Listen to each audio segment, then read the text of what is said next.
GeM TV நேயர்களுக்கு வணக்கம். அரசியல் அலசலில் சுபியான் அவர்கள் சந்திப்பு வாருங்கள். வணக்கம் சார். வாங்க குட்டிக்கண்ணன் சார், எப்படி இருக்கீங்க? நல்லா இருக்கேன் சார். சார் இப்போ எப்படி இருக்கு? ஒரே பரபரப்பாக போயிட்டு இருக்கு சார். ஆமாம், எலெக்ஷன் நியூஸை பொறுத்தவரை ரொம்ப பரபரப்பாக இருக்குது. வட இந்தியாவிலையும் சரி, தமிழ்நாட்டிலையும் சரி, ரொம்ப பரபரப்பாக இருக்குது. யார் ஜெயிப்பாங்கிறது தமிழ்நாட்டிலையும் ஒரு விதமாக போயிட்டுருக்கு, டெல்லியிலையும் ஒரு விதமாக போயிட்டுருக்கு. அதை நீங்கள் டெல்லியில் ஒரு விதமாக போயிட்டு எங்கே சார் போயிட்டு இருக்கு? என்ன சொல்கிறீங்க?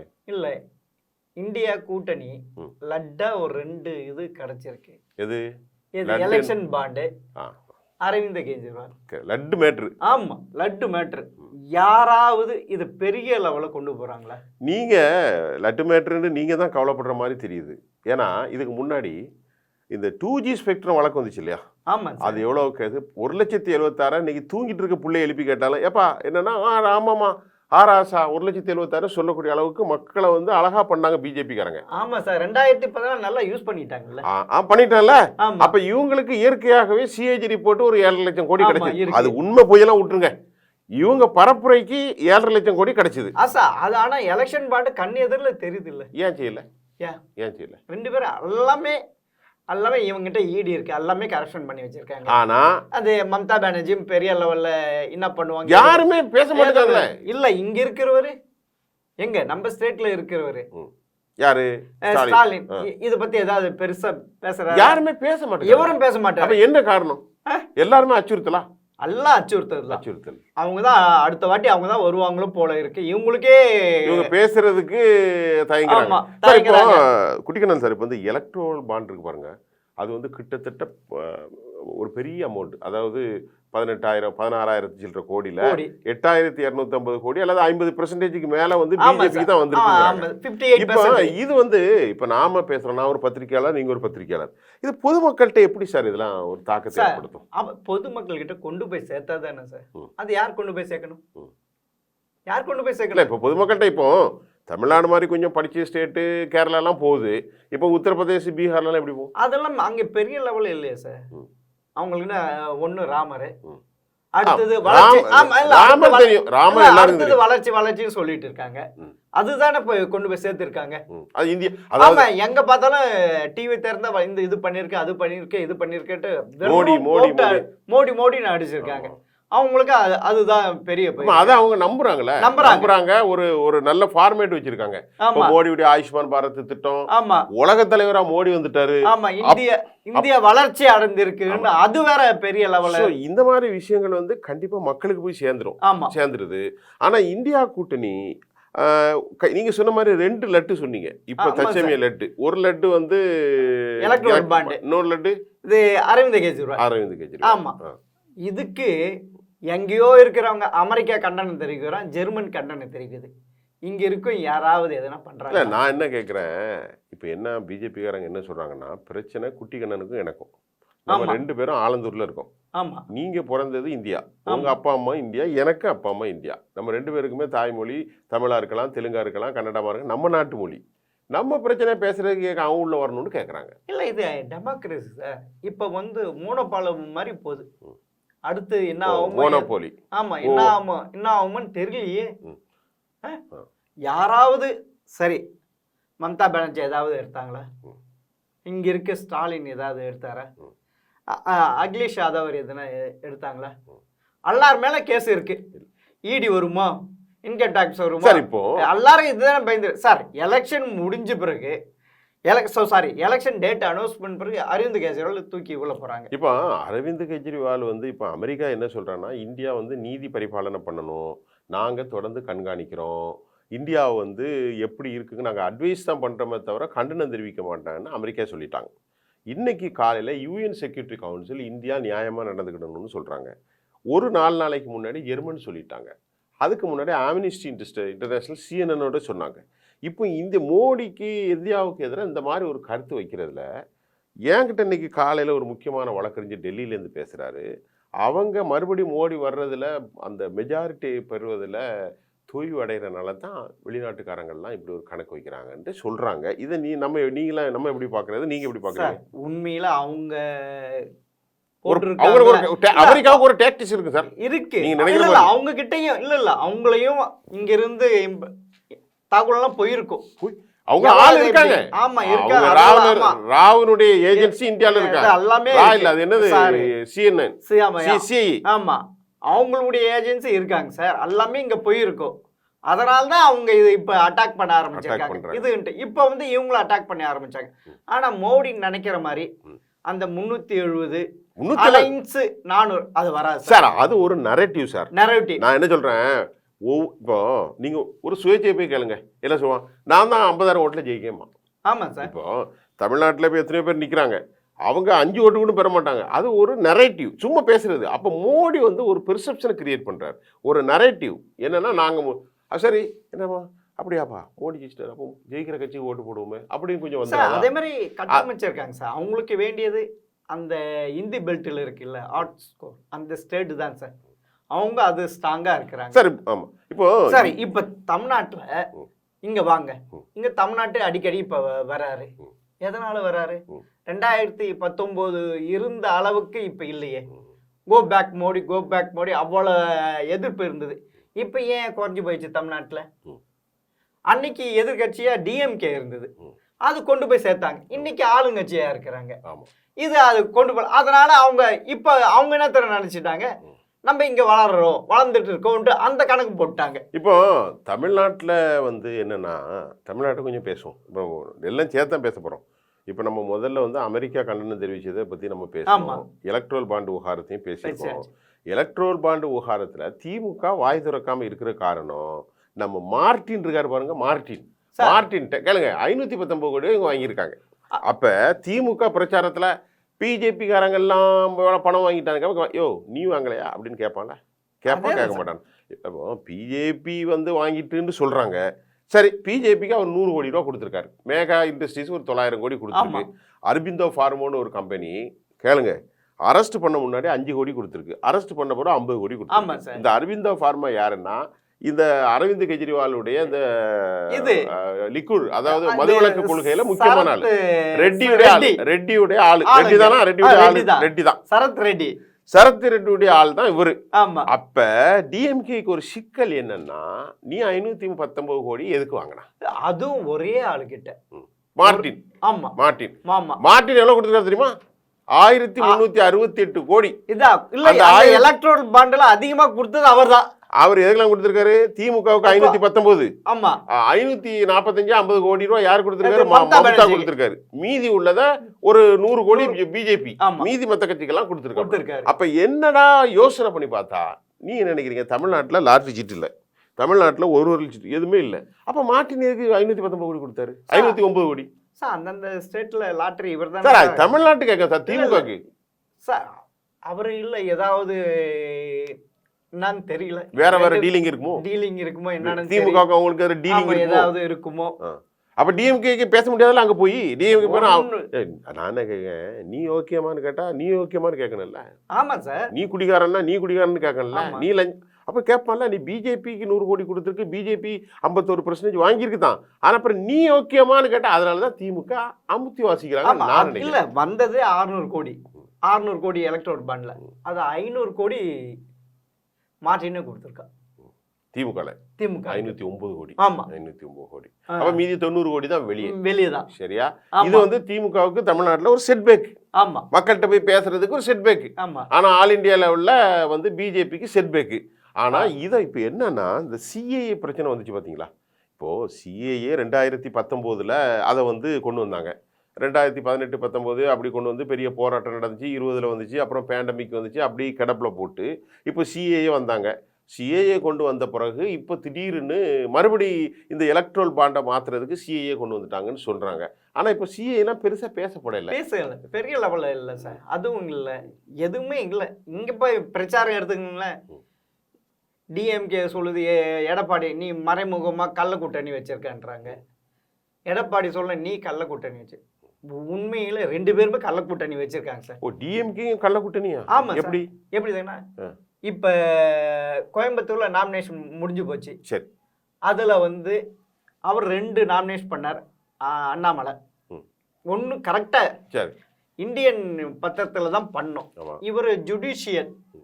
சட்டம் பத்தத்துல பண்ணிருக்காரு. பண்ணிருக்காரு. இது மகா தெரியுது தப்பு சரியில்லை. ஆனா நாம் தமிழர் கட்சி அவ்வளவு போர்ஸா பேசுது. அந்த அம்மா நாமினேட் பண்ண அவங்க எதிர்த்து நிக்கிற அம்மா தேர்தல் ஆணையம் ரூல்ஸ் பிரகாரம் இதெல்லாம் தப்பு இதுன்ட்டு. இது எவ்வளவு பெரிய இது உங்களுக்கு நீதானே சொல்லியிருக்கீங்க. டிஎம்கே அகைன்ஸ்டா பிஜேபி, இவங்க பிஜேபி தானே. அப்படி இருக்கிறப்ப நீங்க என்ன பண்ணணும், இது எவ்வளவு தூரம் பூஸ்ட் பண்ணும். ஏன் 2 பேரும் மௌனமா இருக்கிறாங்க? அப்பனா இது நல்லாவே தெரியுது இல்ல சார். இவங்க 2 பேருமே கள்ள கூட்டணி வச்சிருக்காங்க பிஜேபி கூட இருக்கு. எலெக்ஷனுக்கு அப்புறம் பாத்துக்கிறேன்னு சொல்லிருப்பாங்களோ. ஆமா நீங்க குட்டிக்கணன்னு தெரிகிற பார்த்தா என்னமோ உங்களுக்கு மேட்ரு தெரிஞ்ச மாதிரிலாம் பேசுறீங்க. இப்போ இந்தியா கூட்டணி ஒருவேளை வராம போச்சுன்னு வைங்களேன், பிஜேபி 270 சீட் வந்துருச்சு அல்லது 260 வந்துருச்சு.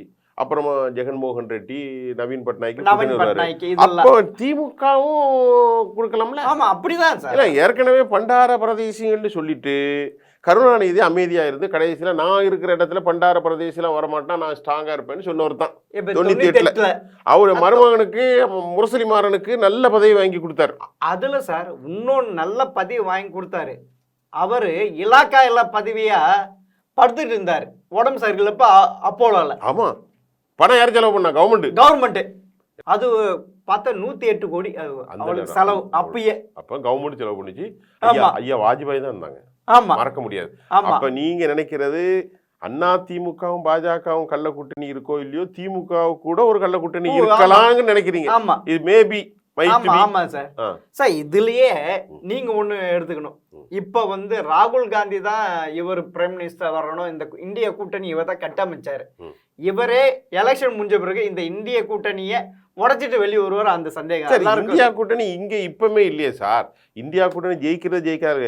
இப்பமே அவங்களுக்குள்ள என்ன சார் இருக்கு இந்தியா கூட்டணி? மமதா பானர்ஜி இவ்வளவு பிரச்சனை, மோடி மறுபடியும் வந்தாச்சுன்னா நாட்டுக்கு பெரிய பிரச்சனை, சர்வாதிகாரம், டிக்டேட்டர்ஷிப் ஓவர் கமோ, all the institution has been corrupted, has been destroyed அப்படின்னு they believe that, they trust worth there. ஆனா அவங்களோட அந்த ஜாயிண்ட் வச்சுற வர்றாங்களா? சரி விட்டு கொடுப்போம்.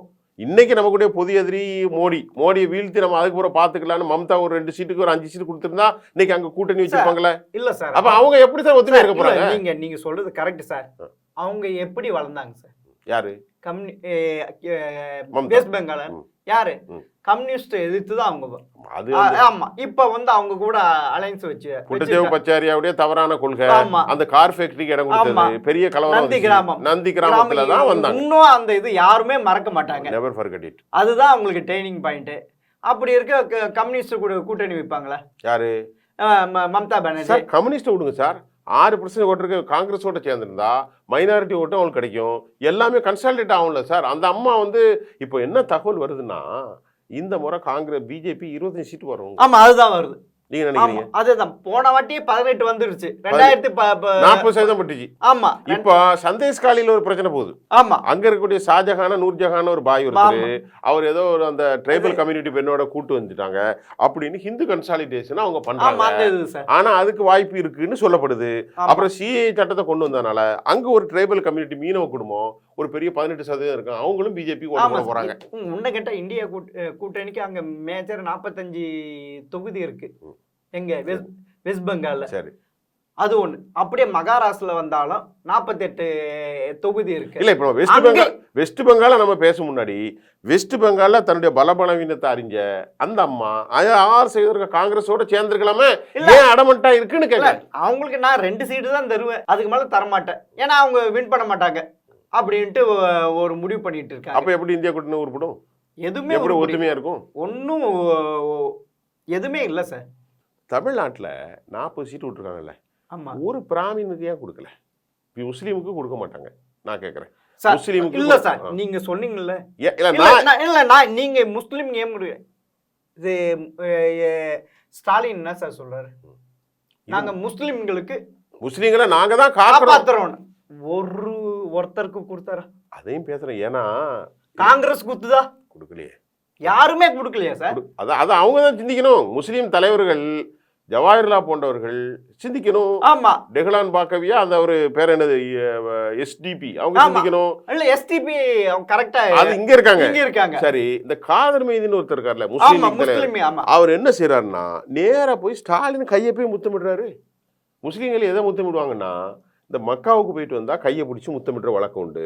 ஆனா ஸ்டாலினுக்கு இப்போ ஒரு அடிமை சாசனம் தானே இந்த தலைவர்கள்லாம் வாசிக்கிறாங்க. ஆமா சார். எப்படி சொல்றீங்க நீங்க? இப்போ எப்படி இங்க இஸ்லாமிய இதெல்லாம் ஒற்றுமையா இருக்க முடியும்? இல்ல இவ்வளவு தூரம் சப்போர்ட் பண்றவரு சார். அப்போ முஸ்லீம்களை காலாகாலமா வாக்கரசியலா அப்பீஸ்மெண்ட் பாலிசில ஏமாத்துறாங்க. ஆமா, அது உண்மைதானே? அது உண்மைதான் சார். உண்மை இல்லைன்னா 40 சீட் இருக்குல்ல சார், ஒரு சீட்டு ஒரு முஸ்லீம் கொடுக்க முடியாது. சரி, இப்போ அந்த பக்கம் அப்படி வந்துடும். பிஜேபி, அதாவது திமுக வந்து முஸ்லீம்களை ஏமாத்துது. இப்போ எல்லாருமே பிஜேபியா, அதெல்லாம் பிராமின் பார்ட்டிலப்பா, பார்ப்பனர்கள் பார்ட்டி அப்படின்னு நம்ம சொல்கிறத கேள்விப்பட்டிருக்கோம். ஆனால் இந்த கட்சிக்கு ரொம்ப உழைச்சது, எனக்கு பர்சனலாக ரொம்ப நண்பர் யார் தெரியுமா? கேடி ராகவன். எனக்கு தனிப்பட்ட முறையில் நண்பர். 1008 விமர்சனம் அவர் மேலே செக்ஸ் ஸ்கேண்டல்லாம் இருக்கும். ஸோ அப்பார்ட் ஃப்ரம் தேர் அவரை ஒதுக்கிட்டாங்க. இன்னைக்கு நம்ம நாராயண திருப்பதி, அவங்க நானும் ஒரே ஊர், பக்கத்து ஊர். எனக்கு அவர் ரொம்ப பெஸ்ட் ஃப்ரெண்டு. எனக்கும் ஆமாம், வாயா போயான்னு பேசக்கூடிய அளவுக்கு ரொம்ப நெருக்கம். ஜனா கிருஷ்ணமூர்த்தி மூத்தாள்.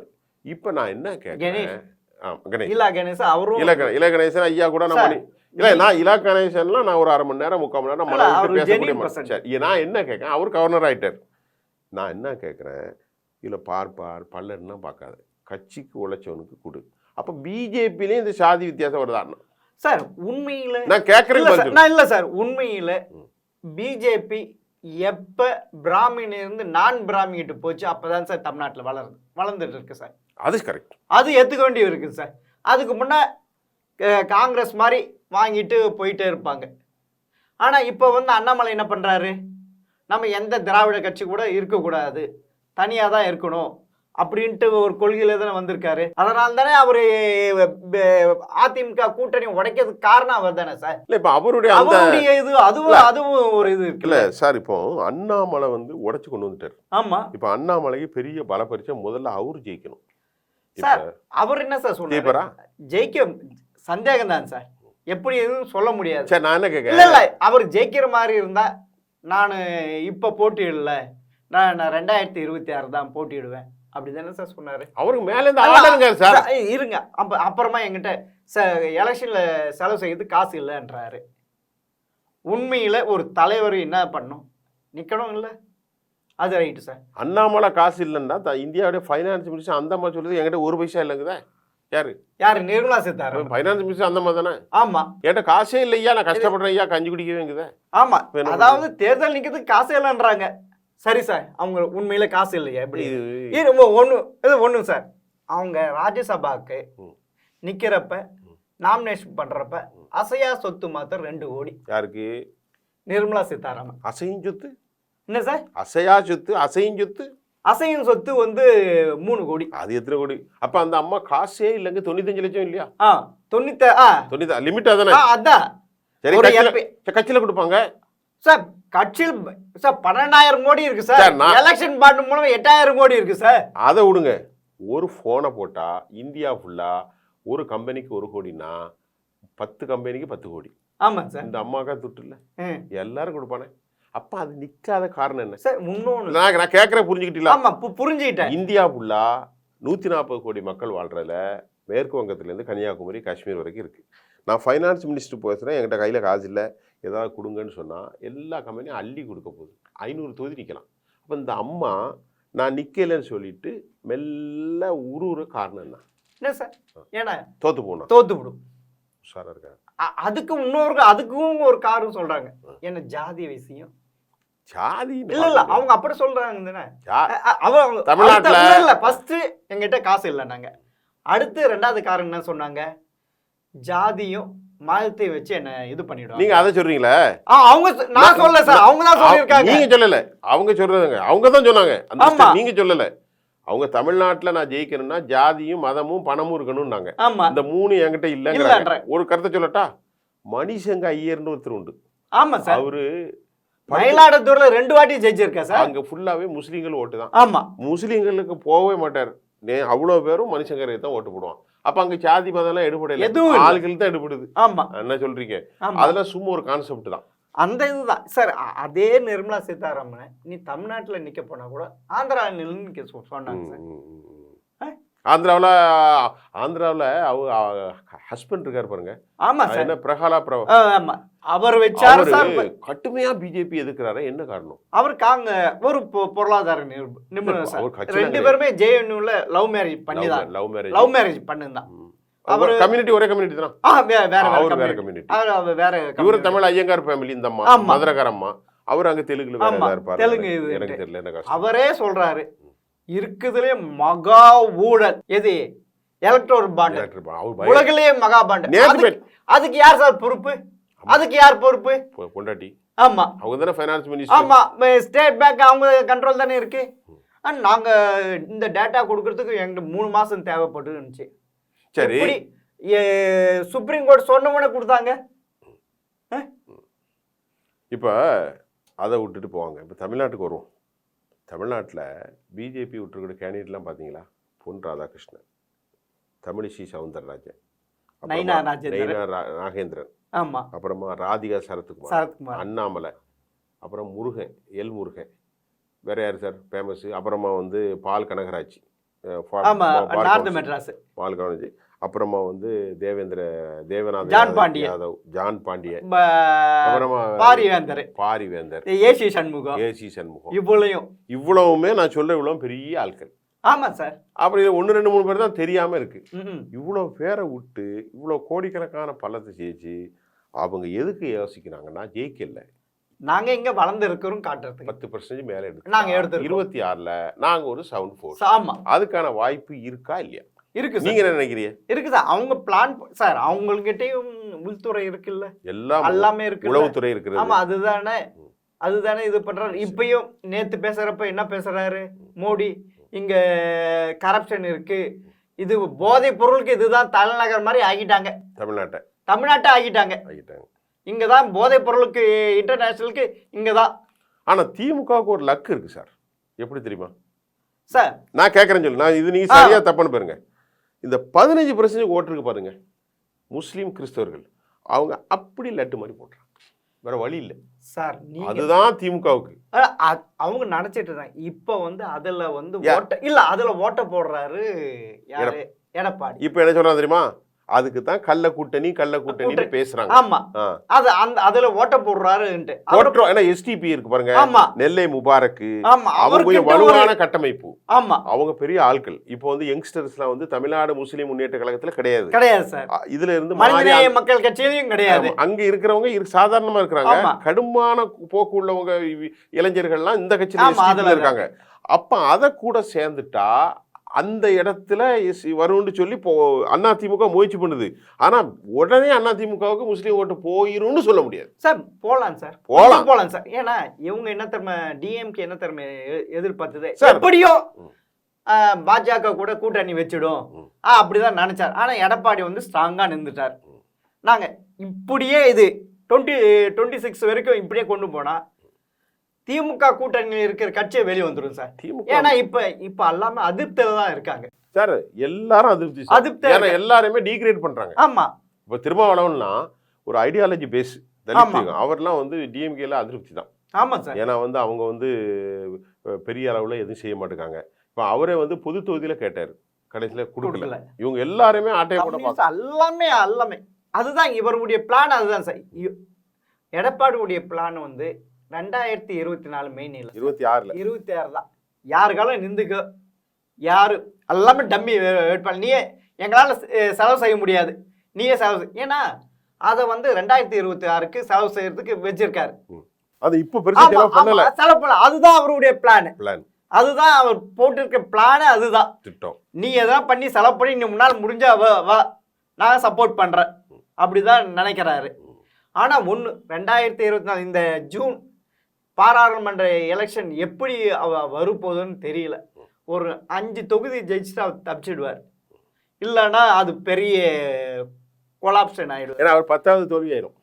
10வது 8-9 முறை தோல்வி சார். அதை பத்தி கவலைப்படல சார். ஒண்ணு சார், ஏடிஎம்கேக்கு எப்பயுமே அந்த பர்சன்டேஜ் ஓட்டு அப்படிதான் சார் இருக்கு, குறையில சார். அது ஏன்னா தானா வளர்ந்து. திமுக 10% இல்ல, பிஜேபி 10 பிடிக்கணும் வைங்களேன், அது எந்த ஓட்டு எடுக்கணும்? சார். இப்போ இவங்க 40, அவங்க 40ன்னு வைங்களேன், 40 80. இல்ல இல்ல இப்ப ரெண்டு பேரும் பிஜேபி 10 எங்க இருந்து வாங்குவாங்க? பிஜேபி 10 கிரப் பண்ணணும்ல, ஆமா சார். அதை கேப்சர் பண்ணணும்ல. ஆமா சார். அது எந்த எந்த எந்த சார் இங்க திமுக ஓட்டு இல்ல சார் போகாது சார். இல்ல இருங்க நானும் சொல்றேன் சார். இப்ப ஏடிஎம்கே வந்து மைல்டு இந்துத்துவா இருந்தாங்க. ஜெயலலிதா இருந்த வரைக்கும் அவங்கள தான் சப்போர்ட் பண்ணிருந்தாங்க. ரைட். அது இப்போ வந்து ஏடிஎம்கே போறது. இப்ப நான் சொல்றேன், அந்த நான் ஒரு கருத்து சொல்றேன். ஏடிஎம்கே மைல்டு இந்துத்துவா பிராமின் ஓட்டு ஏடிஎம்கே கொள்ளுச்சு, முதலியார் ஓட்டு ஏடிஎம்கே கொள்ளுச்சு, புள்ளமார் ஓட்டு ஏடிஎம்கே கொள்ளுச்சு. பொதுவாக பேக்வேர்டு கம்யூனிட்டின்னு சொல்லக்கூடிய சமூகத்தில் ஹிந்துத்துவா மைண்ட் ஓரியன்ட் பீப்புளும் ஏடிஎம்கே கொள்ளுச்சு. இப்போ இந்த ஓட்டு ஃபுல்லாக பிஜேபிக்கு போகலாம். அதனால் 3% 3% ஓட்டு இருந்தது, ஒரு 5% ஏறினா கூட 8 குறைஞ்சபட்சம் வரும் நான் நினைக்கிறேன். இப்போ பிஜேபிக்கு நான் பார்த்த அளவில் வட மாநிலங்களில் வட மாவட்டங்களில் ஆதரவு ரொம்ப ஒன்றுமே இல்லை. எங்கள் பாட்டாளி மக்களுக்கு பெல்ட்டில் பிஜேபி கூட ஒரு பல பேர் ஆடியோ பார்த்துட்டோம், எல்லாருமே எதிர்ப்பு தெரிவிக்கிறாங்க பாமக பெல்ட்டில். அதே சமயம் கோயம்புத்தூரில் கொங்கு பெல்ட்டு சொல்ல முடியாது, நாகர்கோயில் போலரைஸ் ஆகிட்டு கிறிஸ்டின் நாடார் வர்சஸ் ஹிந்து நாடார், அங்கே அப்படி தான் போயிட்டு இருக்கு. இப்போ இந்த மாதிரி சில நான் சொல்கிறது நீங்கள் சரியாக தப்பான்னு சொல்லுங்கள், இந்த மாதிரி சில இடத்துல கன்சாலிட் பண்ணி டோட்டல் ஆவரேஜாக போடும்போது தான் 8 வருமா 10 வருமா திருநெல்வேலி அதான் அது வந்து ஜெயிக்கிற மாதிரி தெரியுது சார். சார் திருநெல்வேலி என்னன்னா, உங்களுக்கு நான் ஒண்ணே சொல்றேன், பர்சனலா அவர் ஐடிஎம்கே பார்ட்டி யாரு நம்ம மினிஸ்டராவா இருந்தவர். அடுத்து மட்டும் இல்லாம ஆரம்பத்தில் பிஜேபியில சேர்ந்த உடனே மோடியை பத்தி பேசினா நாக்கா இருப்பேன் அதான் இருப்பேன்லாம் கொஞ்சம் கடுமையா பேசினார். அதுக்கப்புறம் நிலைமையே அமைதியாயிட்டார். இப்போ என்னன்னா, அவர் ஒரு மறவர் சமூகத்தை சேர்ந்தவர்.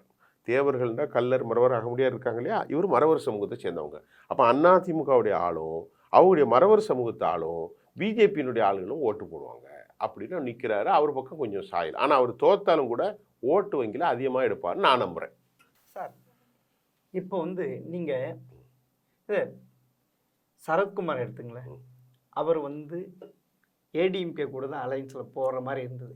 திடீர்னுட்டு என்ன காரணம்? பாஜக போனது என்ன காரணம்? நான் சொல்லட்டா ஒரு காரணம் சொல்லுங்க சார். நான் சொல்றது சரியா தப்புன்னு சொல்லுங்க சார். பிஜேபி டிஎம்கேவுடைய அஃபிஷியல் பத்திரிகை தினகரன், அதில் ஒரு செய்தி வருது, மற்ற செய்திகளும் வலைதளம் வருது. அவருடைய பொண்ணு பேர் என்ன, வரலட்சுமி சரத்குமார். அந்த அம்மா ஆதிலிங்கம்னு ஒருத்தர் அவருடைய செக்ரட்டரியாக இருந்தார். அவர் பலம் ப்ரொடியூசர். அவர் கைது செய்யப்பட்டார். எந்த வழக்கில்? போதை கடத்தல். ஆமாம், அதில் என்னையே இந்த அம்மாவை எடுத்தாங்க. அந்த விவகாரத்தில் தான் அந்த பெண்டிங்கில் வச்சு இவரை மிரட்டினதாக சொல்லப்படுது சார். இன்னொன்று சார், இதில் இப்போ நாமினேஷன் பண்ணுறாங்களே, அதில் வந்து பார்த்தீங்கன்னா ஜிஎஸ்டி கட்டாமல் ராதிகா வந்து 2 கோடி, சரத்குமார் 2 கோடி. இந்த ஜிஎஸ்டி கட்ட போனால் அரெஸ்ட் பண்ணலாம். எல்லாரும் இன்கம் டேக்ஸ்ல அது அப்படி கிடையாது சார். ஜிஎஸ்டி பண்ணிடலாம். ஆமாம், பண்ணலாம். அது ஒன்றாச்சா. இன்கம் டேக்ஸ் வந்து அது ஒரு பெண்டிங் இருக்கு, ஏறக்குறைய ஒரு 3 கோடி இருக்கு, இவ்வளையும் இருக்கு. இது வந்து இவங்களா போய் சேரல சார், சரத்குமாரா போய் இங்கேயும் ப்ரெஷர் இருக்கு. இங்கேயும் யாரு பிஜேபி கொடுத்துருக்கலாம், நீ வந்து ஒழுங்கா அலைன்ஸ் வந்துரு, இல்லை பண்ணா அரெஸ்ட் பண்ணிடுவா, மாட்டிடுவா. ஆமா, அது ஏன் அதுக்கு தான் சரத்குமார் சொன்னா நைட்டு 12 மணிக்கு எனக்கு 2 மணிக்கு 2 மணிக்கு 12 மணிக்கு 2 மணிக்கு 2 மணிக்கு 12 மணிக்குன்னா தூக்கம் வர்ற டைம். 2 மணினா தூங்கி ஒடியே முழிச்சு யோசிக்கிற டைம். யோசிச்சு பொண்டாட்டி தூங்கிட்டு இருக்கும்போது சொல்றாரு, அம்மா எழுந்துரு, என்னம்மா மனசு சொல்லுது பிஜேபி கூட சேர்ந்துருமா. இப்போ அதான் ட்ரோலாக போகுது. 2 மணிக்கு பொண்டாட்டி எழுப்பி அவனாவது கூட்டணி வச்சிருக்க உலகத்தில் கேட்டிருக்கீங்களா?